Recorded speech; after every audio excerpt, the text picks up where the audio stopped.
这是我见过钓鱼人最惬意的生活。不仅能在船上喝起热腾腾的咖啡，而且还能享受钓鱼乐趣的同时躲避日晒雨淋。钓上来的都是半斤8两的沼泽蓝虾，饿了就直接在船上将沼泽蓝虾煮来吃。这种钓鱼也吹露营为一体的生活，这可能是每个钓鱼人最向往的生活吧。男人为了钓到世界上最大的淡水虾，开船来到了河边的沼泽地，船只直接闯进了河边的草丛中。停好船之后，就要准备钓鱼的诱饵。这些小虾米就是钓取河中沼泽蓝虾最好的鱼饵。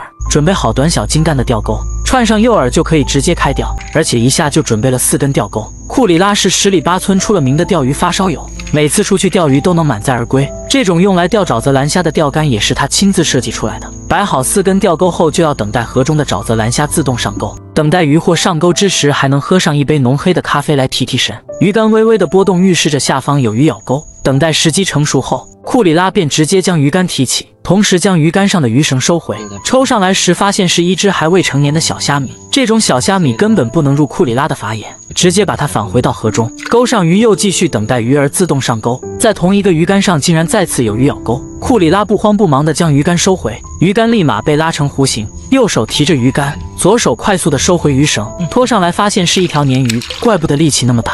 库里拉直接把它放回到河中，在勾取诱饵的时候，另一个鱼竿又有鱼上钩了。库里拉只好放下鱼竿，将上钩的鱼货收回。可见这条上钩的鱼货力气也不小，拖着鱼竿左右摇晃。拖上来后发现是一条沼泽蓝虾，这种沼泽蓝虾才是库里拉最向往的鱼货。库里拉二话不说，直接上手将虾货抓住。看到细长的虾钳，库里拉脸上也露出喜悦的表情。从虾身可以目测，这只沼泽蓝虾应该有半斤8两，而这里的沼泽蓝虾1斤就有500克。收获到的沼泽蓝虾直接放到船边的网兜里，一旦鱼竿末端有微微的波动，就预示着下方有鱼在咬钩。提起鱼竿的时候必须温柔对待，毕竟虾货咬钩并不太牢固。缓慢地将鱼绳收回，收鱼绳的过程中只能用手动操作。库里拉设置出来的鱼竿少了一点自动化，将虾货拖出水面后就立马把它抓住。又是一只沼泽蓝虾，比起刚才钓上来的那一只小了一点。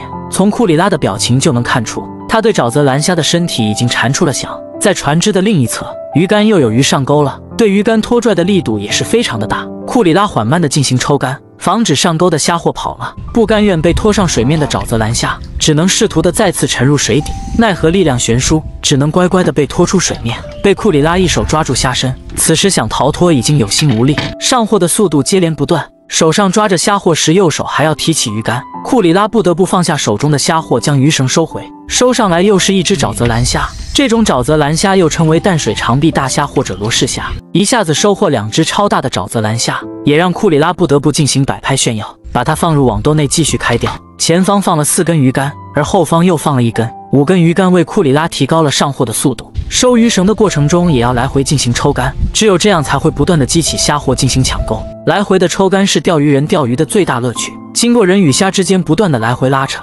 虾货终于败下阵来，浮出水面。浮出水面的虾货被库里拉一手抓住了虾身，这边刚收上鱼货，那边又有鱼上钩，连续的上货让库里拉猝不及防，收上来的虾货只有几两，而库里拉只好把它放回到河中。只有这种半斤8两的沼泽蓝虾才符合库里拉的胃口。有了收获，库里拉心情宁静，等待鱼儿自动上钩。等待虾货咬钩成熟时，库里拉才开始不慌不忙地将鱼竿收回。被拖出水面的虾货立马重新沉入水底，奈何力量悬殊，直接被库里拉拖上了船。凡是超过1两的虾货也被库里拉收入囊中。刚钩上诱饵，抛下鱼竿，另一根鱼竿又有鱼上钩了。这种巨型野生沼泽蓝虾1斤就能卖到上百块。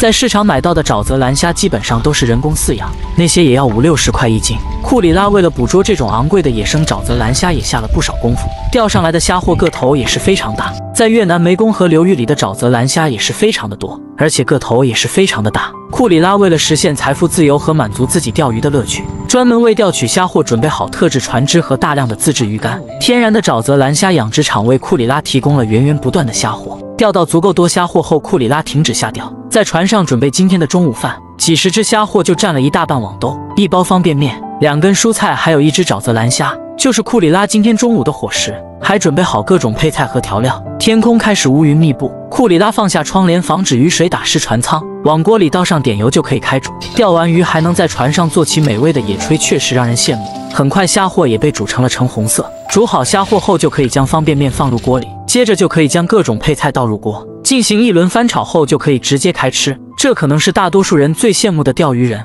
钓鱼的过程中还能吃上自己钓上来的野味，确实让人向往。一只没有1斤重也会有个500克的罗氏沼泽蓝虾被渔民轻松捕捉到手。这种有着40厘米长巨钳的虾货是地球上体型最大的淡水河虾，一双又粗又长的虾钳是此种罗氏沼泽蓝虾的特有标志，同时也是肉质最为鲜美的部位。任何一只刚捕捉到手的罗氏沼泽虾，渔民都会从渔网上小心翼翼地将其拆解下来，生怕失去这对如此美味的虾钳。田狗一郎是上下3村出了名的捕捉罗氏沼泽蓝虾的高手，除了没有上网的沼泽虾，其他都会被他那张巨网给无情地挂在上面。即使这张大网有不少漏洞，但却依然阻止不了想要上网冲浪的大鱼大虾。刚把渔网拉上船3-4米，便收获到了第一条巴掌大的罗非鱼。细密而坚韧的渔网已经将它的肉身缠绕得动弹不得，就算暂时能扭动几下身体，也只不过是回光返照罢了。为了方便拆解渔网，田狗一郎随即将中间的手指抠住鱼嘴，防止其乱动。有了多年的抓鱼功力，非常顺手的便将渔网给拆解下来。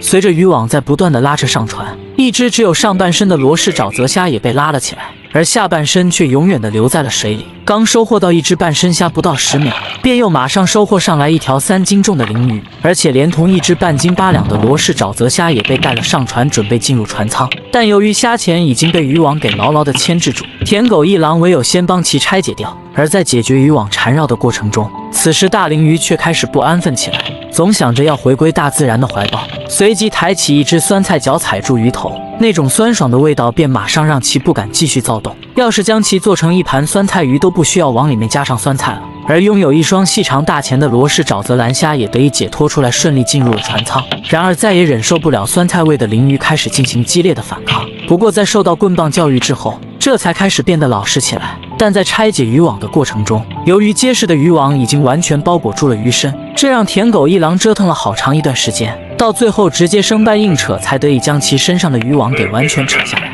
有着神仙般资源的河域，同样吸引了钓鱼人前来浑水摸鱼。此刻来到放置第2张渔网的沼泽地，继续将渔网拉上船。又一只半斤8两的巨型罗氏沼泽蓝虾终于有机会见到西边的太阳，而一向爱干净的田狗一郎顺手便拿起渔网，将大虾的背部擦拭一番，随后再解除钓缠绕在虾钳上的渔网。为了能够完整的保留住鲜美的虾钳，他只能小心翼翼地将渔网一点点拆解掉。看着差不多1米长的诱人虾钳，足以让人流下半斤口水。在收下第2只虾货之后，继续拉起30多米长的渔网。别看渔网残破不堪，却是捕捉罗氏沼泽蓝虾的最佳利器。说时迟，那时快，第4只被缠住双钳的罗氏虾跟着渔网来到了水面，可以从中看出大虾的求生欲望是多么的强烈。但挣扎的越是激烈，渔网缠绕的就越紧，让耐心十足的田狗一郎拆解了不下10分钟，才完全将渔网给拆解下来。虽然这一只沼泽蓝虾的体型不是很大，但虾钳却是异常的修长。此时渔网继续被拉扯上船，突然水面上泛起了一丝涟漪，又一只已经被困住的巨型沼泽蓝虾完全没有了能够逃脱的机会。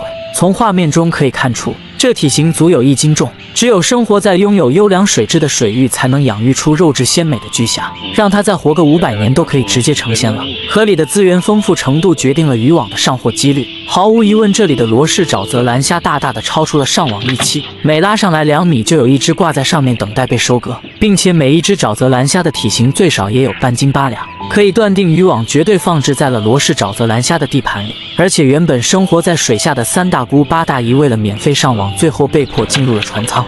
此时轮到收起第3张渔网，在这片水域里，只要把渔网放置在水下待个1天时间，那么每天收获到的大鱼大虾便能够满足接下来好几天的伙食。河里除了罗非鱼，还有无处不在的巨型罗氏沼泽蓝虾。然而刚扒拉上来的一只巨虾却少了其中一只虾臂，可惜了这么美味的虾钳。